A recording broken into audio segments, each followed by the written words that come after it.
হসপিটালে যে দেখেন ক্যান্সারে আক্রান্ত রোগীদের কি অবস্থা দেখেন। ক্যান্সার যার নেই কোনো অ্যান্সার, বাঁচবে না সে। ওরে যে জিজ্ঞেস করেন, ভাই আমি তো বাড়ি চাই, গাড়ি চাই, আমার অনেক অভিযোগ, আমি এটা চাই ওটা চাই, তুমি কি চাও? ক্যান্সার আক্রান্ত রোগীটা বলবে, আমি কিচ্ছু চাই না, আমি খালি বাঁচতে চাই। ক্যান্সার আক্রান্ত রোগীটা কি চায়? শুধু কি চায়? বাঁচতে চায়। আর আমাদের অনেক কিছু লাগবে, এজন্য বেঁচে যে আছি এই জন্যই আলহামদুলিল্লাহ।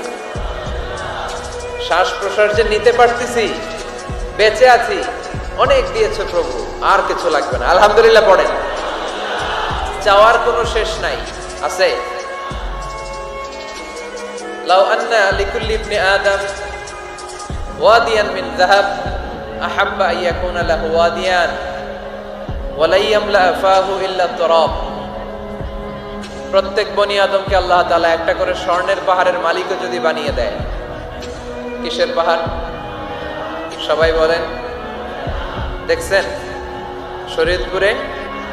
শরীয়তপুরে নাই স্বর্ণের পাহাড়? কোন দেশে আছে? সৌদি আরব। স্বর্ণের পাহাড় নাই, স্বর্ণের খনি আছে। স্বর্ণের পাহাড় এই পৃথিবীতে হবে না, স্বর্ণের পাহাড় পাওয়া যাবে জান্নাতে, ঠিক কিনা? প্রত্যেককে যদি আল্লাহ একটা করে স্বর্ণের পাহাড়ের মালিকও বানিয়ে দেয়, তারা আরো একটা স্বর্ণের পাহাড়ের মালিক হতে চাইবে। আচ্ছা বুঝে শুনে উত্তর দেন তো, আল্লাহ যদি আমাকে একটা স্বর্ণের পাহাড়ের মালিক বানিয়ে দেয়, আমার 14 পুরুষ এই পাহাড়, স্বর্ণের পাহাড় কেটে কেটে ভেঙে ভেঙে বিক্রি করে খেয়েও এই পাহাড়ের অর্ধেকও কি শেষ করতে পারবো?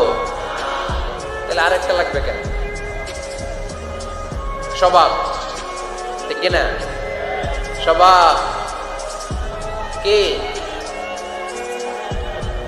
তো একটা স্বর্ণের পাহাড়ের মালিক যদি আমি হই, আমার 14 পুরুষ খেয়েও শেষ করতে পারবে, তারপরেও আমি আরেকটা কেন চাই? স্বভাব। আল্লাহর হাবিব বললেন এটা স্বভাব। ওয়ালা ইয়ামলা আফাহু ইল্লা তুরাব। কবরের মাটি ছাড়া কোনো কিছুই তার এই জিহ্বাটারে থামাতে পারবে। যার আছে যত বেশি, তার আরো চাই তত বেশি। মানুষের আছে যত বেশি, তার চাই তত বেশি। শেখ সাদি রাহিমাহুল্লাহ, ইরানের বিখ্যাত কবি, বালাগাল উলা বিকামালিহি কাশাফাত দুজা বিজামালিহি, এই কবিতা লিখে বিখ্যাত হয়েছিলেন। তো ওনার একটা সময় আর্থিক দৈন্যতা যাচ্ছিল, টাকা পয়সা ছিল না, ফলে পায়ে দেওয়ার মতো জুতা ছিল না।